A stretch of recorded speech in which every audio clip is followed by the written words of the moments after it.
So for our last day in Paris, we decided to keep it light, and we woke up very late and went for brunch.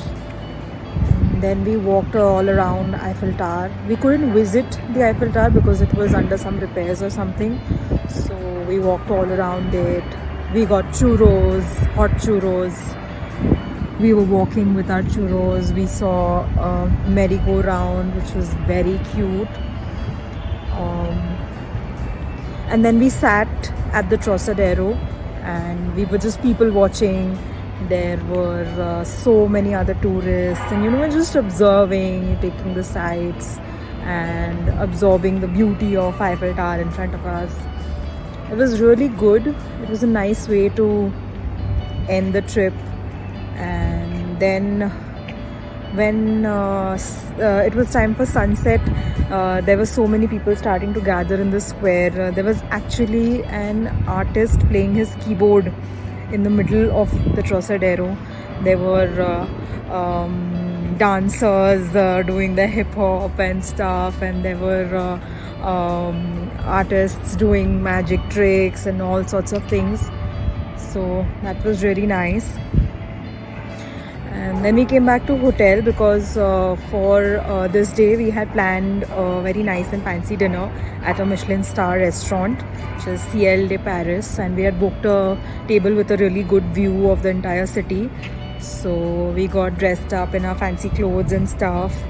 But I will definitely not recommend this place for vegetarians because we paid a lot of money for a lot of ghaspos. And because this is actually not a vegetarian restaurant, and we had requested the chef to provide us with a veg menu, so it was not worth it at all.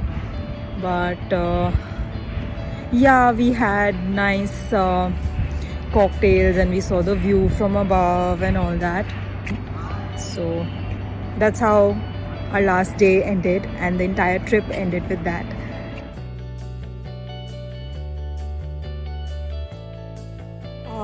One tip for all the vegetarians: always ask for vegan food and specifically mention no fish and no meat, because we had a mishap at one cafe where they served us duck on our pasta and they thought that it is a part of vegetarian food.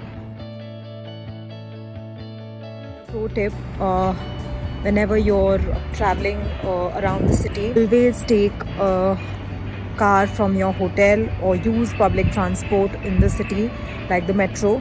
Try avoiding cab service apps and use only, if you are using them, use only the ones which are renowned.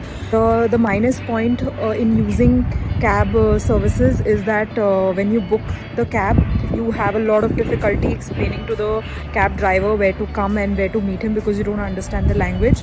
And we had a lot of trouble, and we were actually regretting not booking our car from the hotel that night, because we were calling the cab at one point and the driver was coming at some other point, and we just couldn't understand where he was asking us to come because we couldn't understand the language. So always either use public transport where there are a lot of people around you who can guide you and help you, or take a car from the hotel. I've written all about it. Again, I've explained the entire thing on my blog, and the visual of the of my last day will also be available, will be coming out soon. So go and read the blog through the link in my bio, and I hope you like it. Bye.